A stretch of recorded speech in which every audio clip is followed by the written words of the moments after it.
The automotive business as well as Ford recovered very well. I think we're facing just some new crises like raw materials, semiconductor is definitely an issue which we are wrestling with. But in general terms, I would say the demand is extremely good. Our incoming order bank is fantastic. So under normal circumstances, if you can produce all these things, I would say nothing to complain. When you do your planning, how long will these shortages in semiconductors last, in your opinion? This is a very difficult question. Within the semiconductor market, there is a lot of movements ongoing. So effectively, the root cause sits very low in tier 4 level, and this is fundamentally something we don't see. But what we learned over the last few months is really that within tier 3 and tier 4, a lot of resourcing happened. So market shares moved within those affected companies, and that makes it very difficult for us to maintain the control. And what we learned now from some of the larger companies, on wafer companies or semiconductor companies, is effectively that they start building up capacities, but this will move on till end of 24. So certain families, especially the larger microchips, we're using 45, 55 nanometer. Those effectively will follow us eventually within the next year and as well 2024. Higher commodity price is another concern you've been mentioning. So what does it mean for your margins? Because clearly either you pass them along or you have to, the margins will be smaller, right?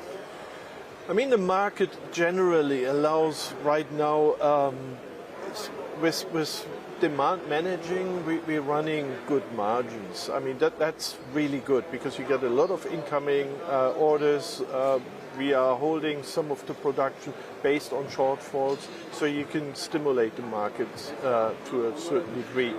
But in general terms, it will be the case that car prices will raise because raw materials, certain raw materials, will definitely go up. And we're scanning all commodities at the moment. It's not only semiconductor, lithium and other materials, raw materials primarily on the battery sector, but as well as plastics, steel, for e-motors. I mean, you find shortages or constraints all over the place. Is it that supply chains are broken or are mixed up, or why did that happen in your view?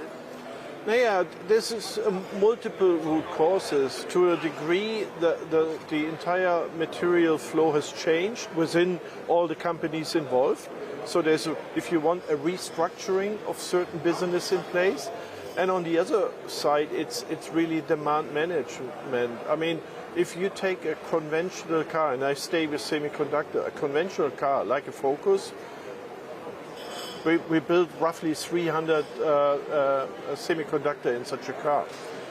An e-car like Mach-E got meanwhile 3,000.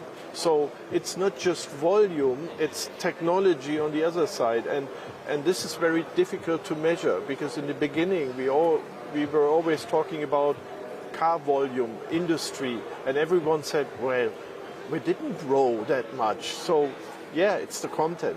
And so I think we're learning right now, but on the other side it helps us now being prepared on all the other